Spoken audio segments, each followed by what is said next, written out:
Okay, friends, Saturday manufacturing talks. Every Saturday, 8:30 p.m. in the Indian Standard Time, we are getting assembled to have the mega webinar series done. This mega webinar series is getting conducted by the Center of Excellence in Advanced Manufacturing Technology at IIT Kharagpur. So we are fortunate to have the eminent speakers across the globe delivering their expertise, experience, and knowledge, sharing their knowledge on different aspects of manufacturing.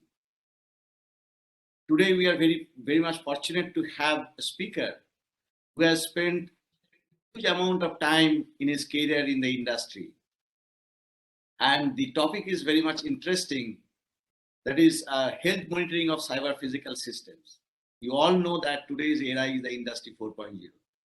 So the machines are getting connected to each other.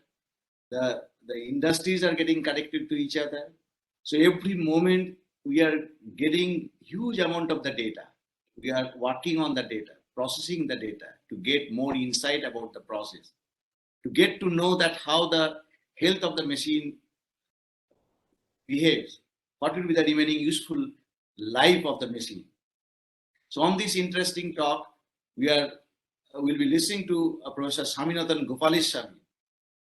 Swaminathan Gopalswamy received his BTech in Mechanical Engineering from Indian Institute of Technology, Madras in 1987. He received his MS and PhD degrees in Mechanical Engineering from University of California, Berkeley in 1989 and 1991, focusing on nonlinear control theory and flight control applications. Dr. Gopalswamy worked in the automotive industry for more than 2 decades, focusing on powertrain controls using a model-based systems engineering approach for the design and development of complex mechatronic systems. He is now with the Texas A&M University, College Station. His current focus is autonomous vehicles with particular emphasis on safety and new techno-business paradigms that will accelerate the safe deployment of autonomous vehicles. With this, I would like to request Professor Gopalswamy to deliver his talk. Professor. Thank you, Professor Paul. Let me share my screen.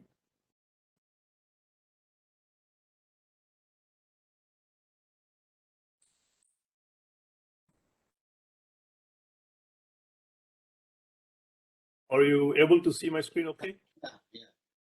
Okay, and you're able to hear me all right? Yeah, absolutely wonderful. Okay, so howdy, as they say here at Texas A&M, and good morning for you. Sorry, good evening. I'm getting a little bit confused there. I appreciate you spending staying up late to listen to this. And Professor, thank you for your kind introductions. So before I get into the main topic for today, let me make a couple of statements. I am not an alumnus of IIT Kharagpur, just an alumnus of IIT Madras, but I feel a strong kinship. So it's wonderful to be talking today. Second, the title of the talk has health monitoring in it. If anyone here has tuned in because they're expecting some human health related discussions, I want to upfront let you know that I will not be talking about that. I'll be talking about monitoring of cyber physical systems, dynamic systems controlled by a variety of electromechanical actuators using digital logic. Manufacturing systems would be a great example, though my examples are going to be more automotive related. In fact, CPS health monitoring is part of a larger portfolio of interests that we are looking at the CAS lab here at Texas A&M University, within the broader theme of automation of mechatronic systems, with a keen interest in safety and adoption. So when Professor Paul reached out to me and suggested that I talked about CPS health monitoring, I conveniently did not have to choose a topic, it just happened. So with that,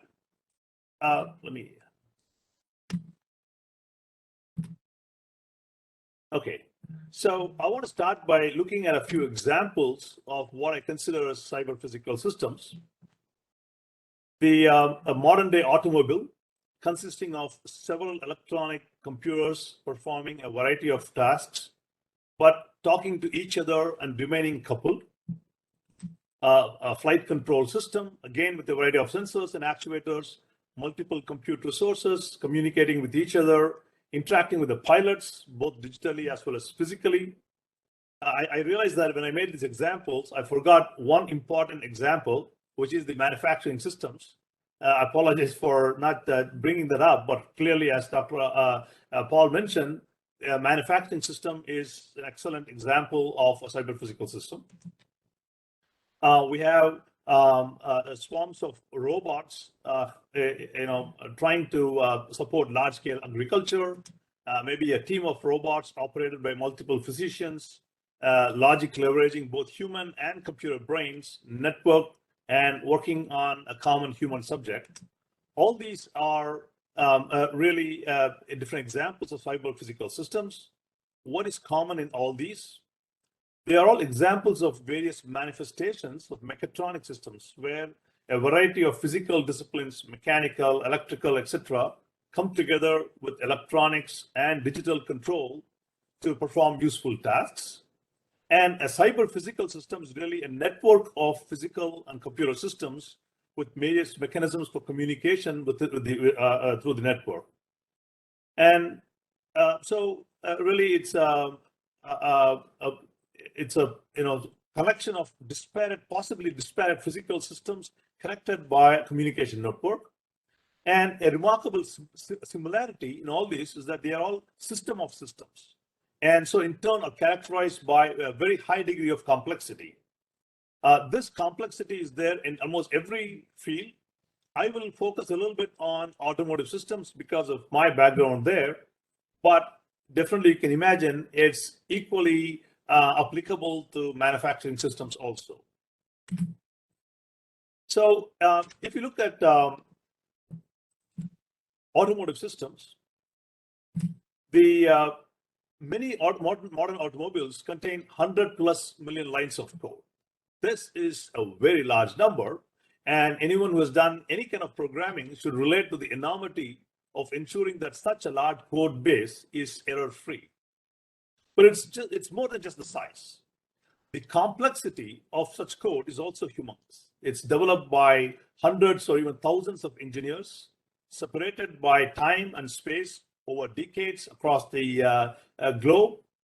And so you just need to do some Google search on software failures, and you'll quickly start finding a lot of headlines to look at. But most importantly, these mechatronic systems are directly interfacing with more and more of human society. Even in manufacturing, workers are constantly involved. And so the societal costs are as large as economic costs when there are failures. And this, whatever I talked about, is in the context of regular automobiles. But now you throw newer challenges from autonomous driving, because we're getting more and more artificial intelligence, more and more human brain is being replaced by computers, and that's when things become really serious. So, tongue in cheek, I say, who knows what's in the system? It's become so complex. It's not just because of the sheer size and complexity, though that make a difference, but there's also a fundamental evolution in the nature of the software associated with these systems. So at the lowest level, where there is direct interaction between digital software and hardware, we usually have real-time software. And as the algorithms become more complex, this is padded by a lot of non-real-time software, along with the needed communications. So things become quite challenging already. But still, the software functionality is exactly traceable to an algorithm or a software designer who designed this software, at least in theory. Now, since our systems are interacting with physical systems that we don't know exactly, a lot of software have adaptive components where several parameters are adaptively learned. These could be simple learning, such as learning the user preferred settings, or more complex parameters such as net vehicle mass, tire friction, as your the raw products come in, maybe they have different characteristics. So you need to adjust your manufacturing control processes and so on. So, but then what this means is we start losing some of the traceability between observed functionality to the algorithm that the original software designer designed. So the actual behavior is migrated, but at this stage, it's still often possible to make an explainable solution using plausible reasons if you have enough data. But in the recent past, there has been an explosive growth in learning software components, which in essence, where in essence, both algorithmic and parameter learning happens constantly. You have neural networks that really are changing the behavior that they started out with as they start learning from data that they observe. So here what happens is we lose the traceability between most of the traceability between the algorithm and the software designer, and the actual behavior is migrated so much. In many ways, it's no more explainable, and that's really where this problem becomes very strong. And even more, the problem in these systems are that these systems are not working in isolation. They're strongly coupled to physical systems that are non-deterministic, real-world physical systems that we are part of. And in fact, that's the problem. Human beings are part of this real world. And so we need to create cyber-physical systems that are trustable. And that's really kind of the driver for the health monitoring that I want to talk about. And the question becomes, how do we generate this trustworthiness? Now, there are many definitions of trustworthiness. The most popular approach to trustworthiness would be through verification and validation of the cyber-physical systems relative to the requirements. And so there are two primary themes. One is performed at design time.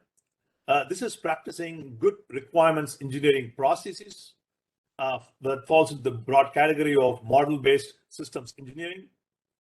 This is where extensive software and system-level failure mode effects and analysis is performed. Perhaps you do static analysis of your code to unearth issues. The verification of the CPS is also quite often done using simulations and test cases, and that's a very popular way to move towards verification validation. Another approach is the performed at runtime. That is, these are online monitors that are used to catch failure and or degradation.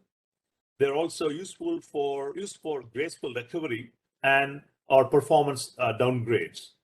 These monitors are active monitors that inject signals. For example, this could be active monitors that inject signals or other watermarks into your system and evaluate the signature across the system. Or they could be passive monitors that are looking for anomaly detection. In turn, the algorithms depend on understanding the underlying system very well, either as behavior models or as a connected knowledge graph.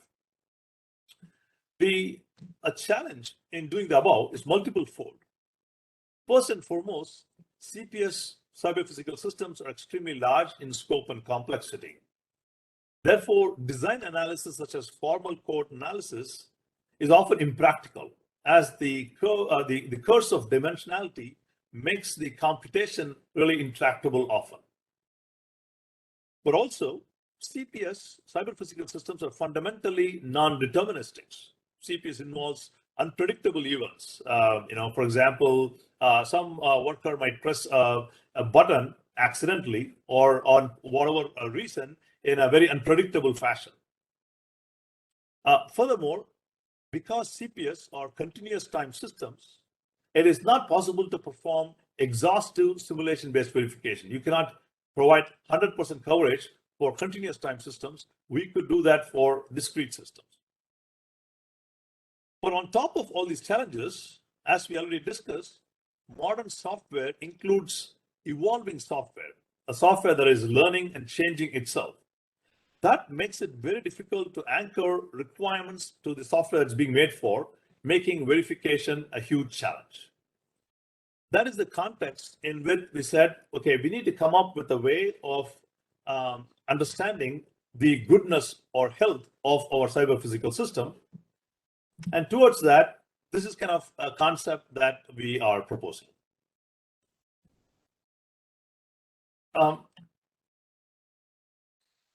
The approach that we have taken in the context of building up trustworthy systems is just our approach. I must say that trustworthy system is a broad concept and multiple interpretation approaches exist.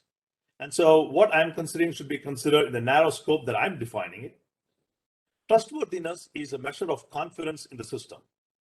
So our intent is to develop a mechanism that can provide a human recognizable measure of confidence that the underlying system is functioning safely and fulfilling its functional requirements. So we recognize that we do not understand the system precisely, and definitely not in a deterministic way.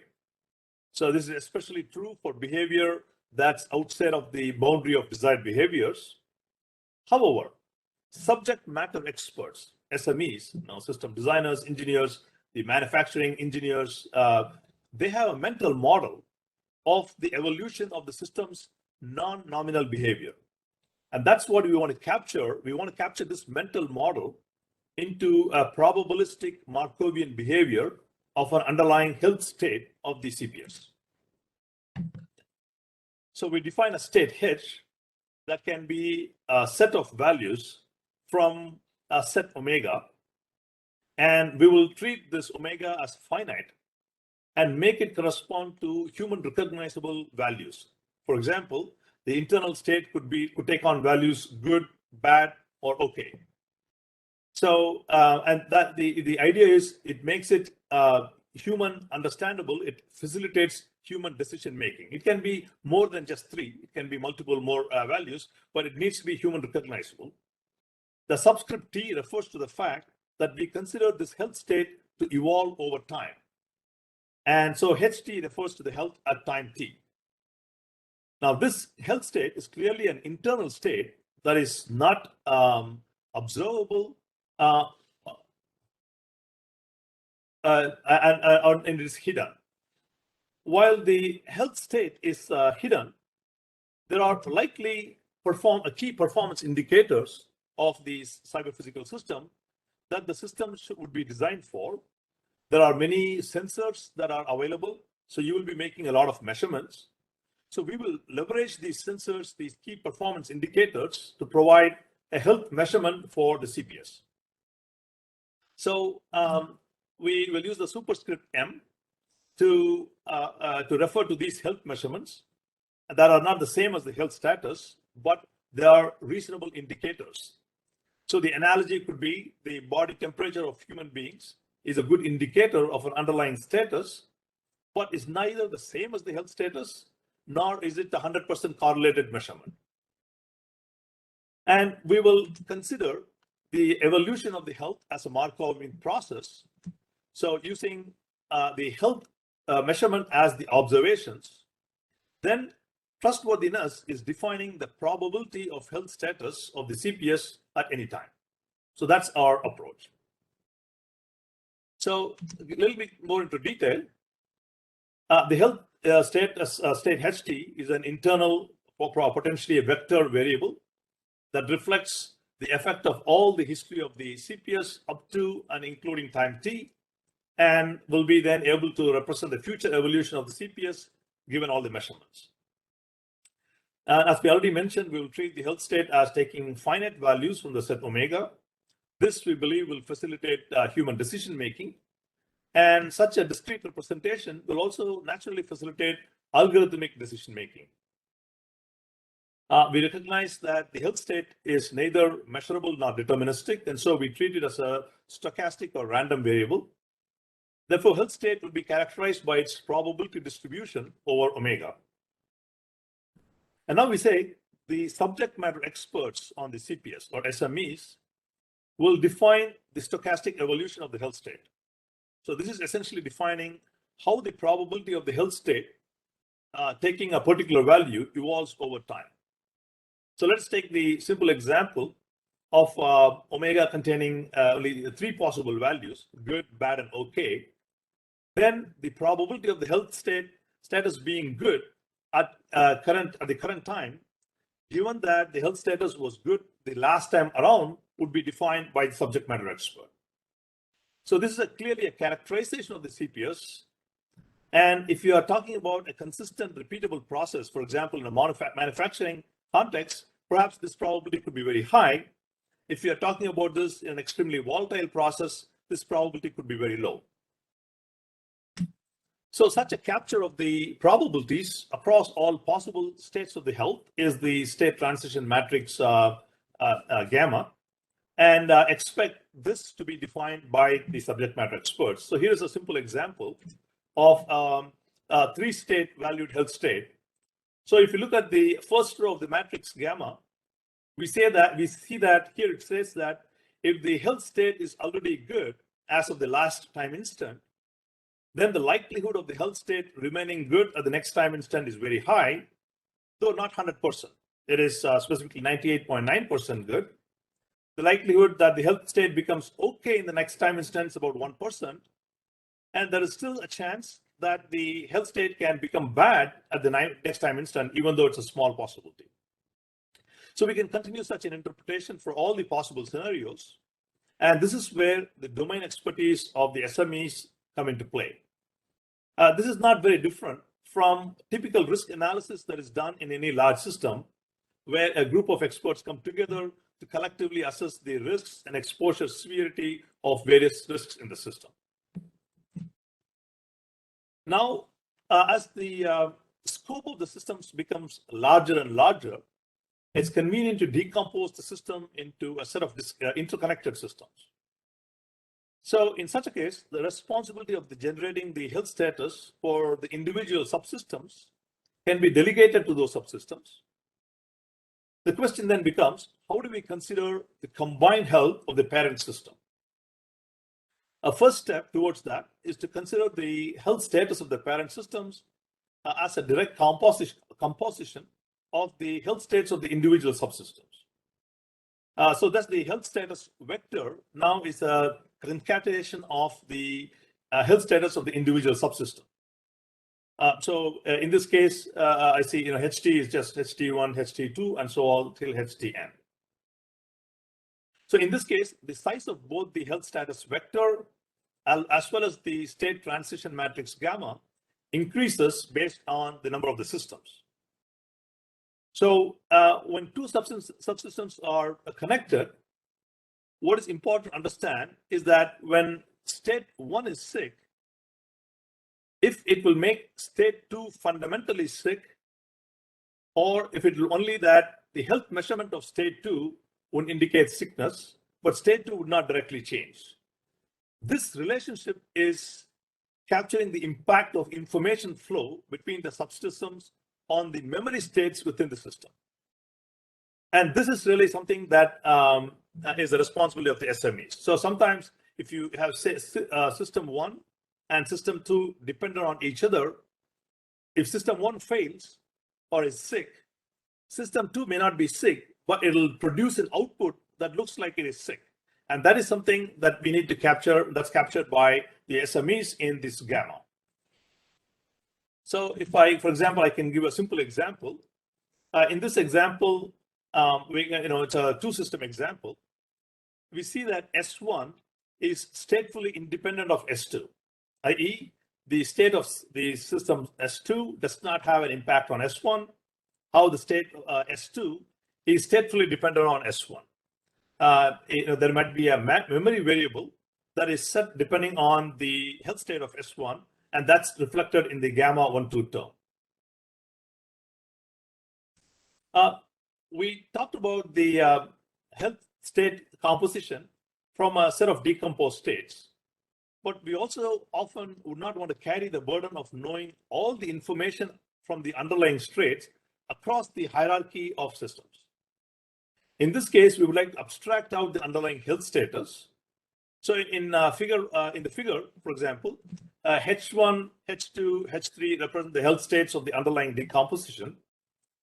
H is the health of the full state, and H bar is the abstraction And we can, one way to make the probability of H bar is as a weighted sum of the probability of the individual health states. And W, of course, is the weighted matrix that should be constrained so that the resultant H bar is legal probability distribution. So that's on the health measurement up to now. Now I want to talk about how do you actually, so far we talked about the first component of health monitoring, namely the health state. Now we want to talk about the second component, which is the health measurement. Health measurements are an indicator of the underlying health status. One way to characterize them is to measure the deviation of the actual behavior from expected behavior. So implicit in this characterization is the need to define what we mean by expected behavior. In turn, this leads to the ability to define functional requirements on the system under consideration. So you want to know if it's a manufacturing system, of any kind of system, what do you expect the system to be doing under a variety of situations? That is the expected behavior. Then we need to define what we mean by deviation of the behavior. Essentially, we need a metric that tells us not only if a requirement is satisfied, but how robustly it is satisfied. And really, this is an area of open research and exploration. And there's a plethora of interesting work going on in this area that will be outside of today's, in the scope of today's discussion. So here we will give some example formulation of the health measurement functions. So to begin with, without loss of generality and for convenience, we will limit the health measurement to be in the interval 0 to 1 on the real axis. So if the requirements can be specified as simple value constraints, for example, the speed shall be less than a certain RPM, then we can use algebraic inequalities to generate the health measurement functions to say how far away are we from the constraint. If the requirements are defining temporal behavior, for example, how fast is something changing or what happens after a particular event happens, then we would need some dynamic processing of the sensor measurements to calculate the health function.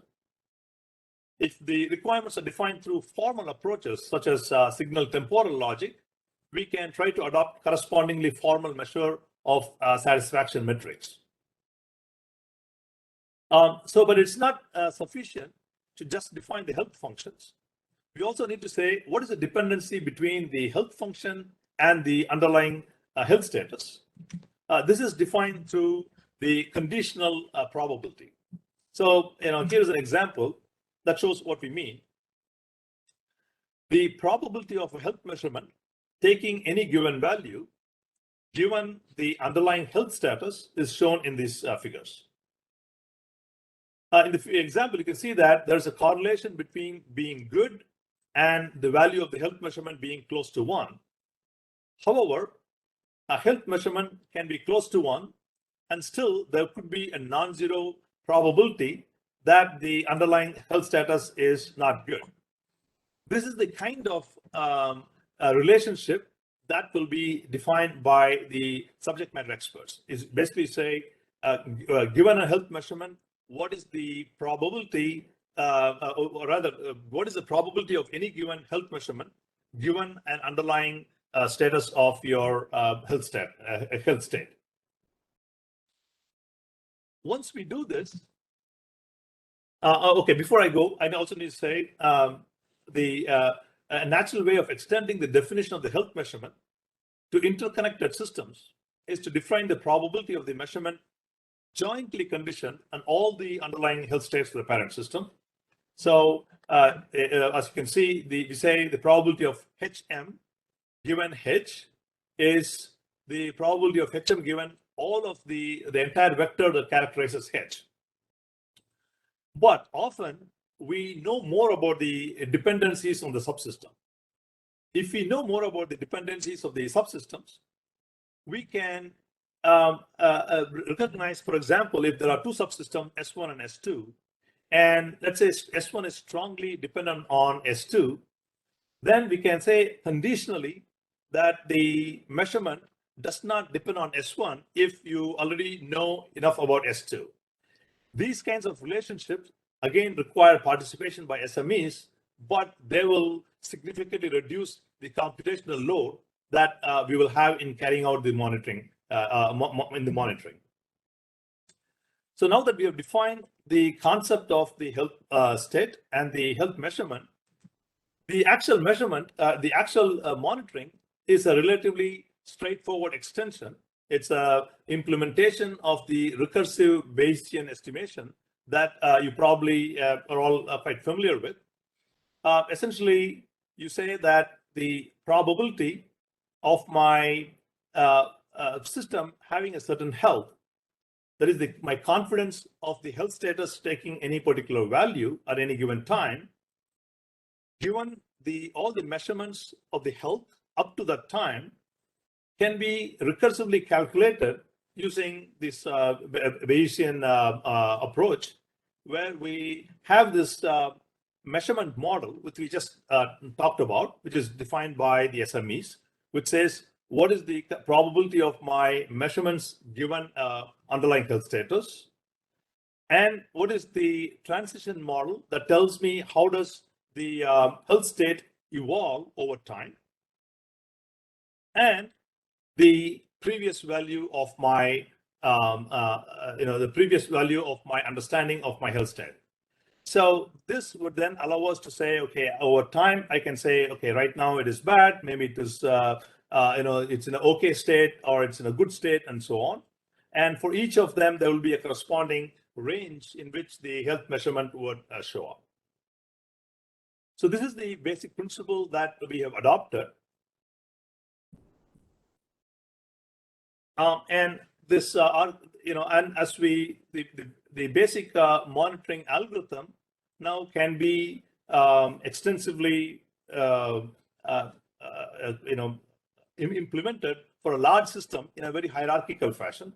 So if you, for example, have a system that has multiple subsystems, then we say each subsystem takes on the responsibility to generate its own health state, and we will combine the health state of the underlying subsystems as a union that we talked about previously, as the union of all the health systems. And each of them will in turn be generating multiple, perhaps, health measurements that they will combine together to generate the health status, and so on. And this allows us to hierarchically build up a health monitoring system. I will maybe quickly walk over an example that we have done. And here, my intent is just to showcase how we could implement such a health monitor on a practical problem. But keep in mind, number one, it's just a simulation, and it's intended to give you a high-level idea rather than a prescriptive methodology for all similar problems.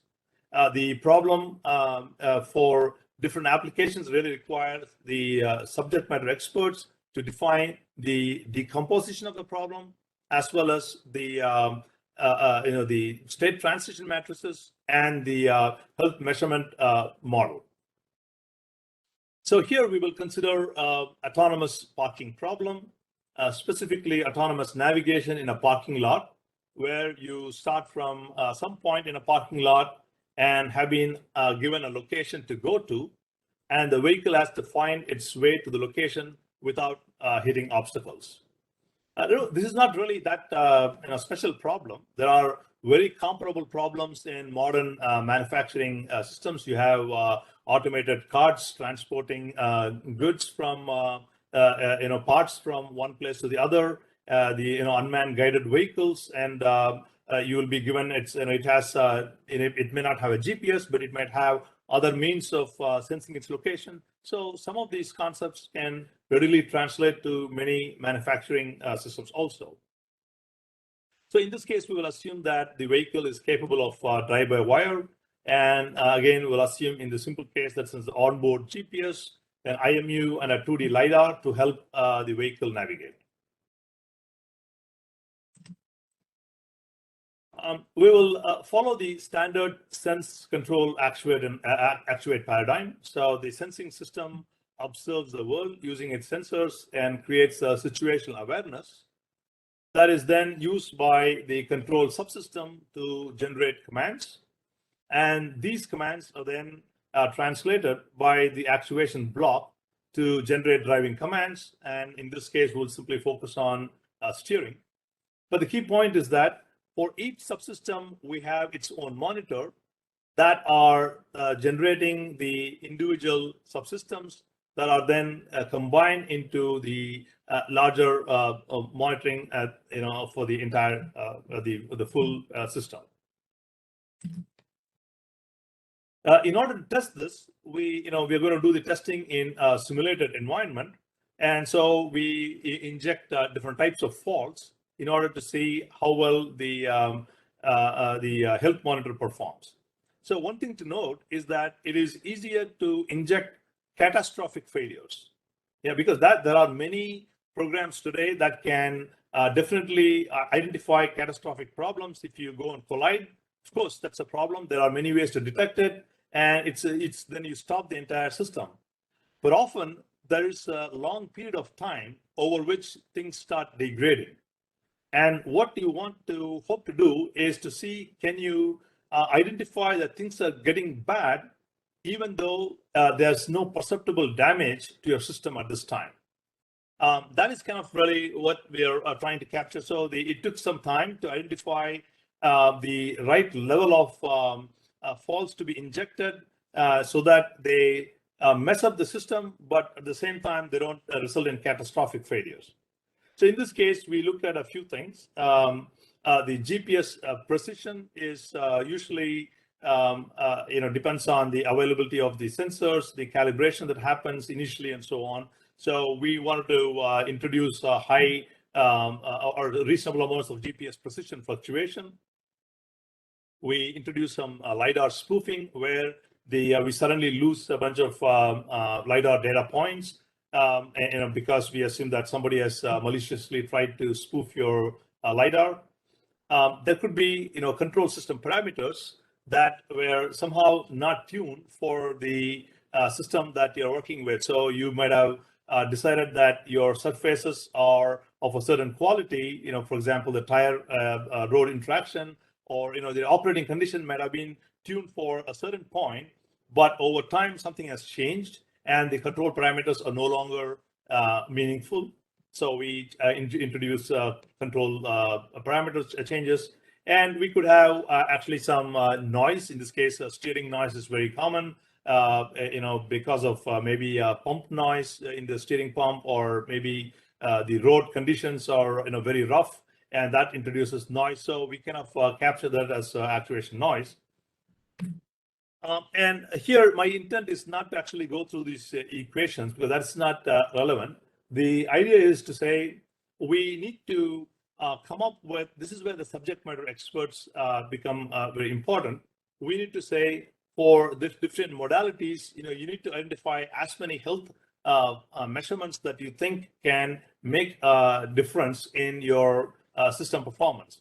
And usually there's a heavy reliance on redundancy in sensors. So you need to play for one sensor versus another. If there are multiple sensors, then that gives you very rich information in being able to identify anomalies. So we look at, for example, GPS precision fluctuation.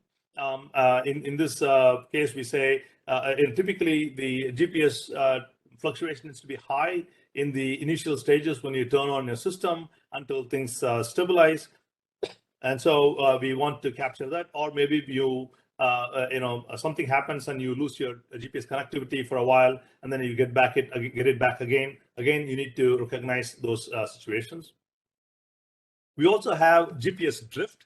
And so we can use, for example, onboard IMUs with vehicle dynamics to, vehicle dynamics based common filters to estimate the drift over the last, n number of seconds, and use that as a measurement for your, as a health measurement.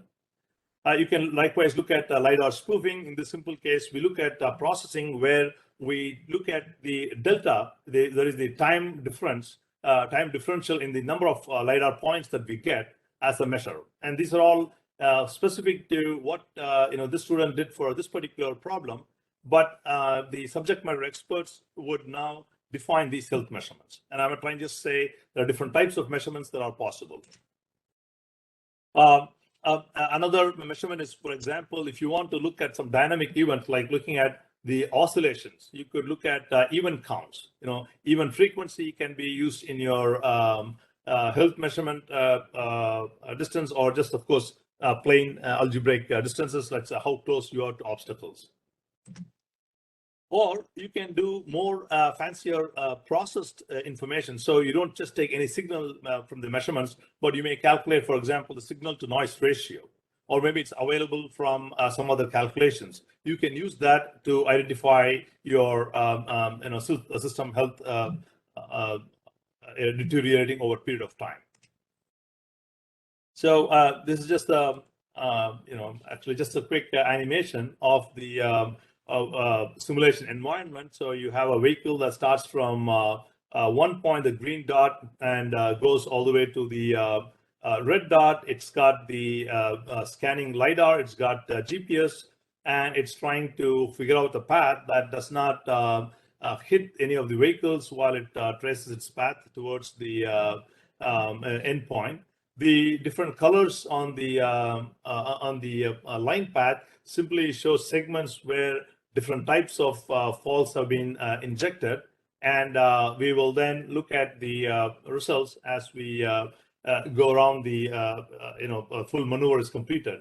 The point to note is that fundamentally the vehicle does okay, so there is no catastrophic failure.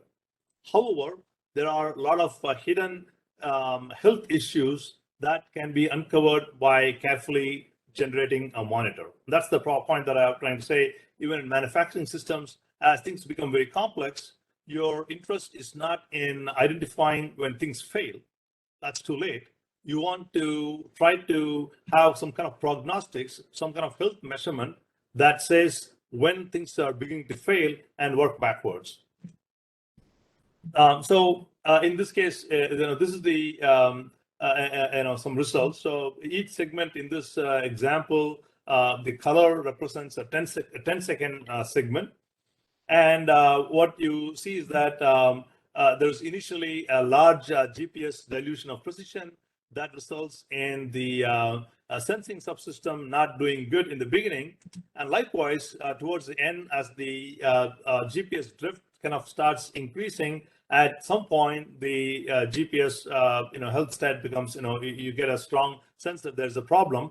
While there is a GPS drift, this does not get reflected in the performance of the vehicle, because at that point, the performance of the vehicle is driven much more by the collision distance, by the LiDAR.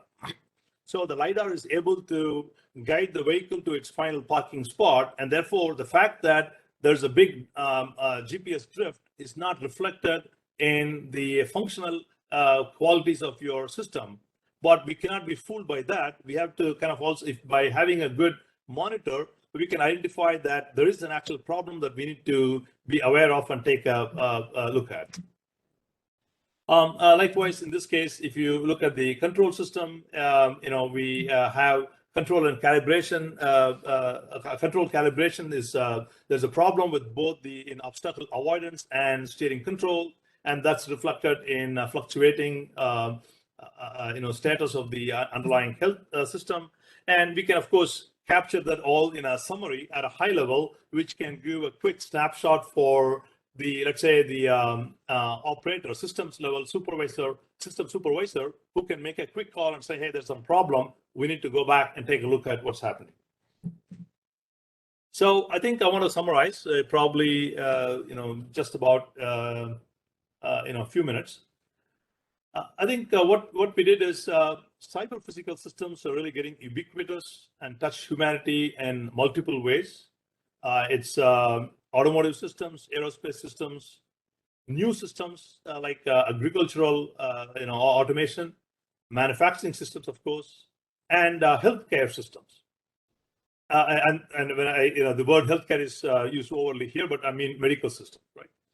And there is a basic need for developing trustworthiness because there's a big level of interaction between human beings and these systems. And we recognize the fundamental non-determinism or an inability to predict the behavior of the CPS exactly and precisely. Therefore, we need to, or we believe we need to have stochastic measures of, I say human health, I'm sorry, CPS health. Our health monitor that we developed is based on two core concepts. Number one, the fact that we can capture the underlying health status of CPS through a non-measured health state. And the second idea is that we can define health measurements that are derived from an understanding of the desired behavior of the system and the deviation from that desired behavior. Once we kind of lay down these two concepts that rely upon subject matter experts, then it's a matter of using a simple Bayesian technique to generate the health monitor. I mean, we attempted to illustrate the problem on a simple autonomous parking problem. And I want to conclude by kind of saying, this is really, there are many open questions, clearly. And I know some of it will lead to ongoing and future work. There are many formal methods for defining the requirements of complex systems. Can we leverage these formal methods to generate health measurement functions in a very systematic way? So how can we isolate the subject matter experts from getting into understanding probabilities, and how can we make the subject matter experts remain at the level of the system, what they understand, and not necessarily have to deal with the probability numbers and so on? That's number one. Number two, this is necessary because we want to make this approach more widely usable, and for that we need to be able to bring in the subject matter experts. Number two, the current algorithm that we are looking at is a naive weighted sum of health components as we move across the hierarchy. Can we do better in this? And can we actually help the subject matter experts with translating the functional relationships? That is, we already know a lot when we know the architecture of our system. We know that subsystem 1 interacts with subsystem 2 through a variety of information, variables, and we know the equations that define subsystem 2. Can we use that to automatically generate at least some of the dependencies on the measurement function relationships? And finally, okay, we have found a problem, let's say. How can we explain this health status? The supervisor sees a problem at the high level. What does the supervisor need to do in order for them to find out what is the root cause? Right now, we can try to drill down very carefully, but it is a very complex process. Is there a systematic way in which we can help the supervisor who looks at the health monitor to drill down to the root cause? So these are some of the open questions that I think, definitely there are a lot of people in the audience who probably already have solutions, answers to, but definitely I am interested in as we speak. That concludes what I want to talk today.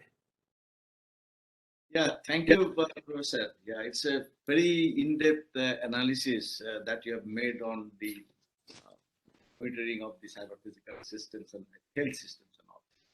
Before I proceed to my the audience, I do have because we also work in this area, like the health monitoring of the systems, but from the different perspective. So the common question which is coming up in my mind related to the root cause analysis that you have mentioned at the end, because the aspects of cyber physical system is non-deterministic, that you have rightly told at the beginning. And building a trustworthiness model on a non-deterministic, the system, how do I validate it in the component level? That's the question is coming up in my mind. I mean, it is possible to develop a trustworthiness model, overall model over the the physical systems itself, But in order to find out the RCA root cause analysis, I need to pin down to the actual component and find out its health. So how this the analysis that we have shown, how that can be made effective through validation. Yes, I mean, that is actually a fundamentally, as I said, it is an open question, very important question. So verification validation in general is a big challenge. But one of the ways that I have been looking at trying to do verification of complex systems is to say, can we do the, for example, let's say a simulation-based verification, can we use optimization that runs your simulations by defining test vectors that will try to falsify or make your requirements go wrong? And in order to do that, a first measure is to say, I need to define the deviation of the performance from the requirement. And that is where I see a relationship with the health monitoring. So the health monitoring, yes, it is probabilistic, and by itself, it's not going to help you to pinpoint, as you say, exactly where the problem is at this point. This is my thinking. However, the ingredients that go into this health monitor, number one, in particular, the health measurements that tell you what is the, how far away are you from a requirement that you specify at the highest level, that can be used in a simulated environment to do what we call as falsification analysis, which is essentially, can we make the conditions for the cyber physical system such that it will actually fail? Under what conditions will it fail?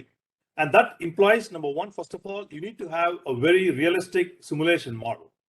So that's why the idea of a digital twin, etc., becomes very interesting. So you need to have a very strong digital model of your system. And then you say, on top of that, you run optimization, definitely a very complex, nonlinear, non-convex optimization. But that will try to push the operating scenarios so that we can actually unearth some failures. And to do that, we need the definition of the deviation. And that's where I can borrow from what you're doing with the health monitor. Yeah, you have rightly mentioned about the digital twin. And while working on the digital twin, for a complex system, what you find is that the getting a simulation model in the real time is a challenge. And the complexity, the challenge or the severity, it increases with the complexity of the problem itself. Completely, that's true. We are, presently stuck up with the considering a simple model, and then there are also the simulation, getting the simulation model data real time and plugging it to the data with the sensors data and coming up with a digital model, hybrid model. That itself is a challenging. But when Absolutely. you are thinking of a complex, the physical systems where a lot of the multi-physics is involved, so capturing the data in the real time, simulating the model and all, so that's a challenging. Absolutely. I mean, I think definitely that's why this is still an open area of research. Absolutely. It's very interesting. A lot of things can be done. And let us see. Yeah, so I request the audience, if you have got any questions, you can quickly place it in the chat box.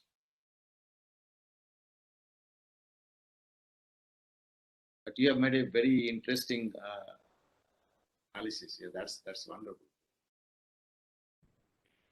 Any question, anything from the audience?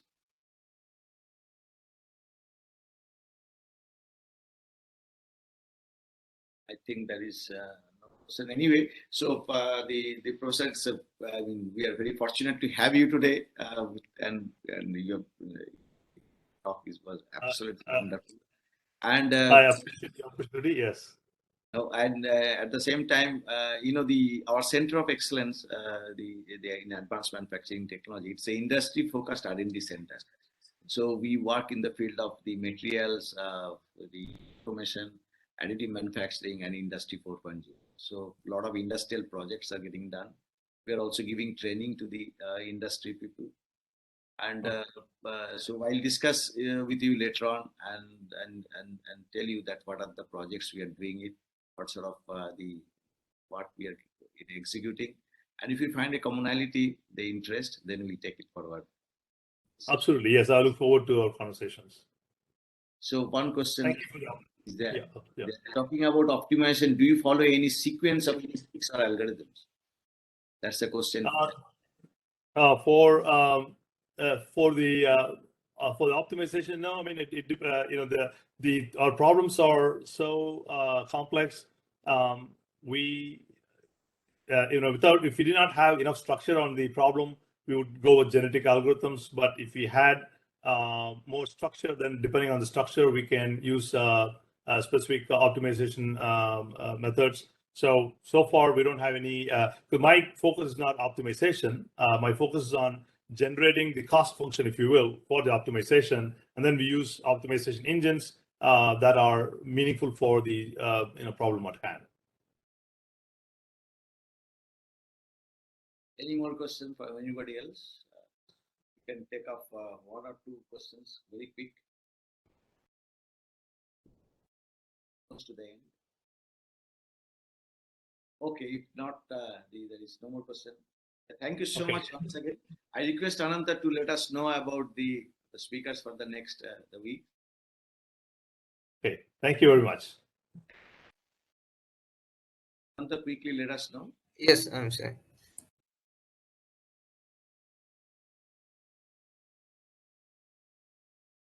Bye.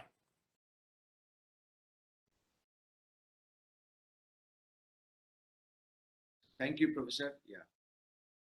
Thank you once again for your presence over here. So the next week, we are very much glad to have our colleague, Professor Anandru Bhattacharya. Professor Anandru Bhattacharya will be talking about the electronic, the packaging for the electronic components and all. The manufacturing perspective. And next week, that is the February 12th, we are going to have the Professor Christopher Bailey from University of Greenwich in the UK. Professor Bailey will be talking about the multi-field physics modeling. Followed by that, the Dr. Hashan Gashemi Armaki is a staff researcher from the General Motors R&D USA. Dr. Hashan will be talking about the process monitoring of resistance spot welding. Followed by that, the last week of the February, Professor Sujit Banerjee, our distinguished alumnus, the Emeritus Professor of University of Warwick Manufacturing Group. Professor Banerjee would be discussing on the development of the cloud computing. With this, I'd like to close today's session. If you have missed any video, any webinar, previous webinar, you can get it through scanning this code. Thank you so much for all your presence, and I look forward to your presence in the next week. Till then, bye-bye.